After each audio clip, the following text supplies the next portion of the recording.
Este segmento es presentado por Stellarbet, donde juegan las estrellas. Tenemos una entrevista muy importante al diputado Jaime Mulet. En medio de las tensiones por el polémico bono de metas cumplidas que recibió el presidente de la República, el diputado del FRDS, Jaime Mulet, endureció sus críticas al gobierno, calificándolas la explicación del Ejecutivo como una impropia para la máxima autoridad del país y anunciando también que oficiaría a la Contraloría.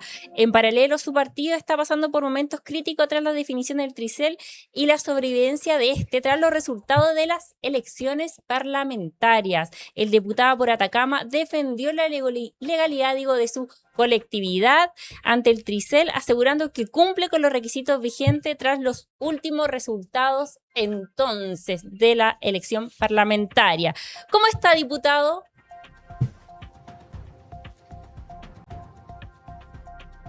Así, muy buenas tardes.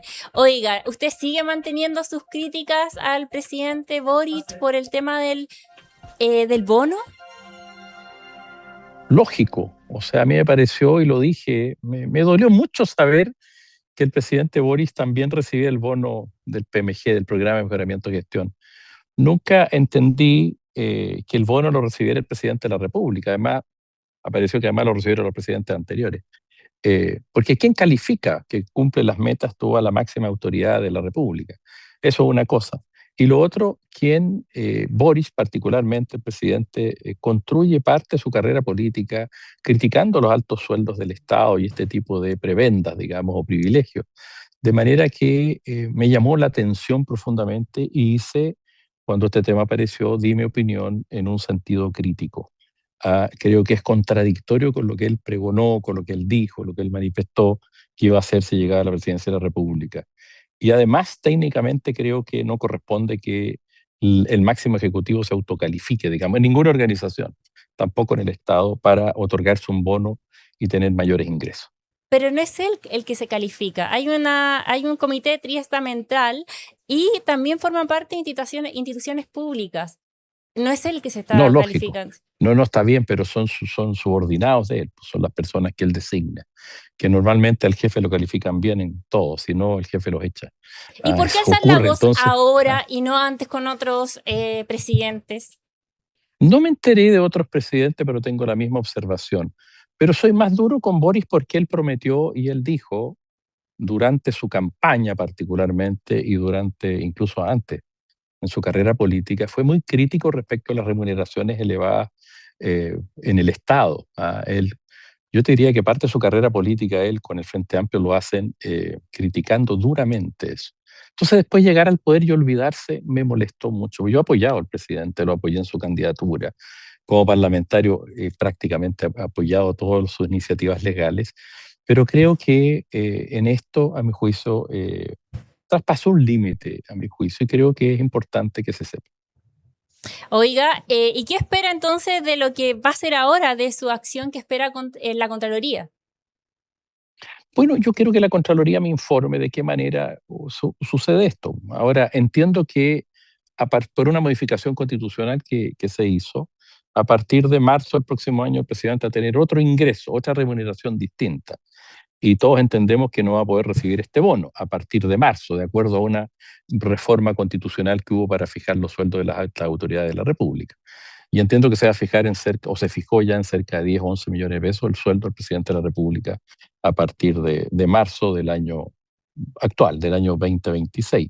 De todas maneras, a mí me interesa que la Contraloría precise de qué manera ocurrió lo que ocurrió, sobre todo cuando uno lo califica en el cumplimiento subalterno. Eso yo no lo entiendo, subalternos de confianza. Y quiero que la Contraloría lo precise si se hizo bien o no se hizo bien. Eso creo que es importante para futuras situaciones similares.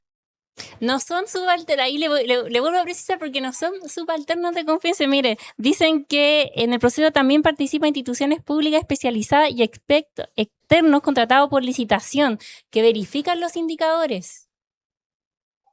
Mire, usted puede tener esa opinión y yo la respeto mucho, pero yo creo que me parece obvio que de los 3 ministerios que califican esto son Los 3 ministros, los jefes de esos ministerios son subalternos al presidente de la República. Incluso más que eso, son funcionarios de confianza. Y además no me parece que al presidente de la República, y para serle bien honesto, ni a diputados, ni a senadores, ni a ministros, tenga que ponerle bonos especiales para que hagan la pega. Además tengo una opinión de fondo contraria. Las autoridades elegidas particularmente, elegidas por votación, deben siempre entregarse entero en el cumplimiento de las metas. Entonces eso, a mi juicio, carece de sentido absoluto. Que un presidente de la República, o un ministro incluso, o un diputado, un senador, los diputados no recibimos esos bonos, por si acaso, o un diputado, o un senador, o un alcalde tenga que estar recibiendo bonos por cumplimiento de metas. No, me parece impropio y por eso, más allá de lo legal, porque entiendo que esto es legal, lo recibió Piñera, lo recibió Michelle Bachelet, entiendo que desde Ricardo Lagos, pero no me parece. Y al menos ellos no hicieron cuestión de los altos sueldos de la República. Pero entonces, ¿le molesta ahora con el presidente Boric, pero no le molestaría antes o después con el presidente No, electo? me molesta con todas las autoridades elegidas, incluso con los anteriores que lo hayan recibido. La gran diferencia es que ni Bachelet, ni Piñera, ni Lagos hicieron cuestión de esto, nunca, de los altos sueldos, de los bonos. No construyeron su carrera política criticando a quienes lo recibían. Nunca escuché a Bachelet en eso, ni a Piñera en eso, ni a Lagos en eso.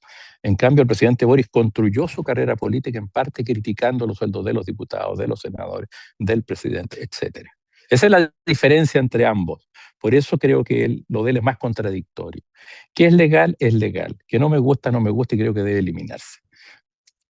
Oiga, lo quiero llevar a otro tema porque usted también forma parte de la Comisión de Obras Públicas, tengo entendido.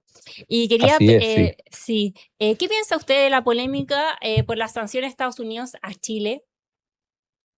O sea, a mí me carga la postura del presidente o del gobierno de Estados Unidos, ¿cierto?, de sancionar, en este caso, o impedir el ingreso al país a autoridades chilenas o a cualquier chileno.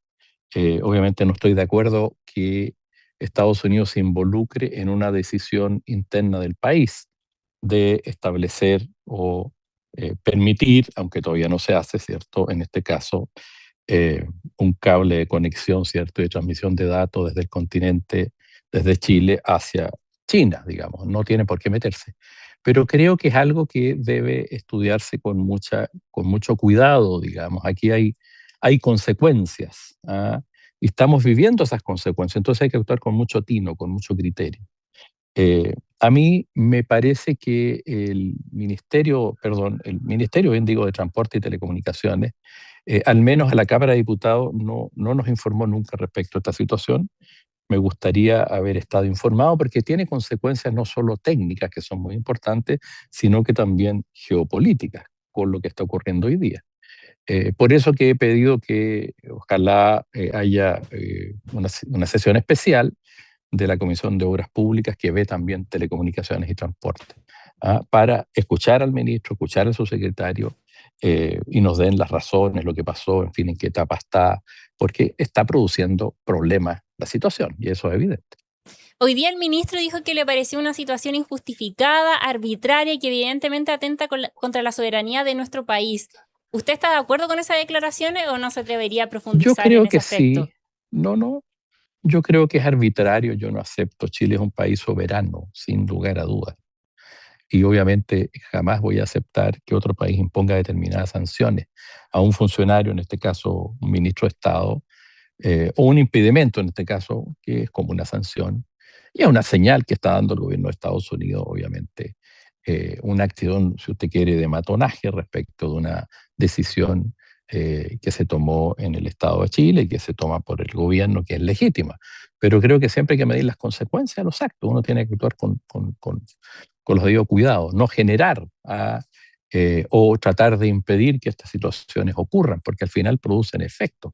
Estamos en un mundo donde hay una nueva bipolaridad, particularmente entre Estados Unidos y China, y nosotros dependemos mucho de ambos bloques, de China, la principal cantidad de las exportaciones chilenas va a China, y también tenemos una relación y dependemos económicamente también en parte importante de nuestras exportaciones y relaciones con Estados Unidos. Entonces tenemos que mantener una situación de equilibrio inteligentemente manejada, y creo que eso siempre hay que actuar con mucho tino, porque tenemos que mantener relaciones con ambos bloques o con ambos países.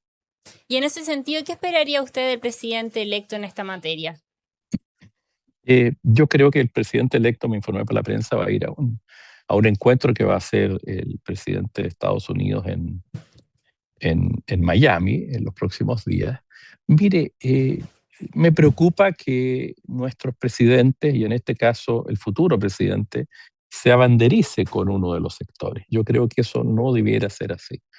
No debiera ser tener una posición como uno ve muchas veces a Milei respecto de Trump, te fijas tú, en una posición de subyugación. El presidente de Chile no lo tiene que hacer eso y creo que tiene que actuar con mucho tino. Ahora, va a ver qué sucede en esa reunión que va a ocurrir en los próximos días, entiendo que en Florida, en el estado de Florida, en Miami. A ver qué es lo que pasa, qué consecuencias hay de eso, porque parece que son solo partidarios de la lógica de Bush y no es una reunión de Estado donde van representantes o presidentes o primeros ministros, eh, sino que más bien son solamente representantes o primeros ministros o presidentes partidarios del modelo o del bloque o de lo que está construyendo Trump. Eso me preocupa, pero eso va a haber que verlo en la práctica. Estamos conversando con el diputado Jaime Mulet y ahora, diputado, le quiero preguntar sobre el futuro de su partido y las acciones que están llevando a cabo para evitar su disolución. ¿Qué tan sólido cree que es el caso de su partido, de su conglomerado, ante el Tricel? Bueno, nosotros creemos que es muy sólido y creemos que nos va a ir bien, pero obviamente estamos sujetos a la decisión del Tribunal Calificador de Elecciones, ya que la interpretación que hace el CERVEL respecto a nuestro partido y respecto también del partido de Evópoli es que no habríamos cumplido el requisito de al menos tener 4 parlamentarios.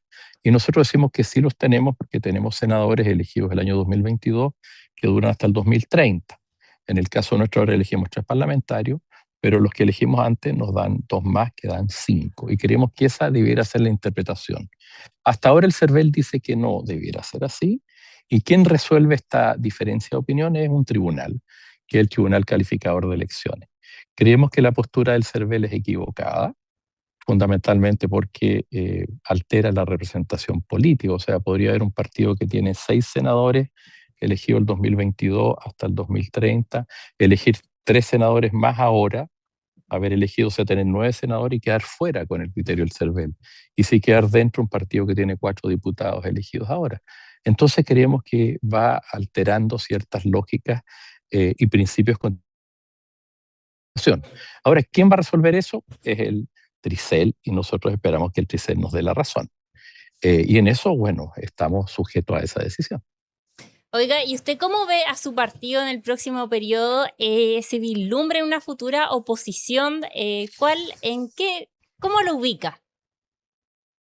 Bueno, nosotros somos un partido político que estuvo con la candidatura de Yanez Jara, estuvimos en la primaria de los partidos oficialistas y obviamente somos un partido del mundo progresista. ¿Ah?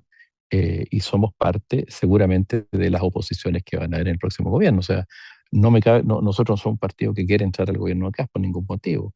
Somos un partido que va a tener seguramente muchas diferencias con el gobierno de Kast, particularmente en los temas que a nosotros nos interesan, en especial los temas verdes, los temas de descentralización, de transmitir poder a las regiones, a las comunas, profundización de la democracia y los temas verdes, que se funda como aspecto relevante de nuestro partido. De manera que seguramente vamos a tener roces y posturas muy distintas en muchos aspectos. Pero eso no significa que vayamos a hacer o vayamos a tener una postura de obstrucción, sino que de oposición, defendiendo nuestras posturas siempre. Y en los temas duros, bueno, seremos más duros. Pero también deseamos que al gobierno y al país le vaya bien. O sea, no vamos a partir llamando a manifestarse en contra del gobierno. ¿Me explico? Sino que una oposición, diríamos, constructiva. ¿Y cómo vislumbra su relación con el Partido Socialista, el Frente Amplio, el Partido Comunista? En general, con el Partido Socialista tenemos una muy buena relación, con su presidenta, con sus parlamentarios, lo mismo que con el resto del partido de la centroizquierda. Yo creo que se van a conformar 2 grupos, y es lo que a mí me gusta, para serle bien honesto, y en que nuestro partido lo hemos pensado. Una oposición de centroizquierda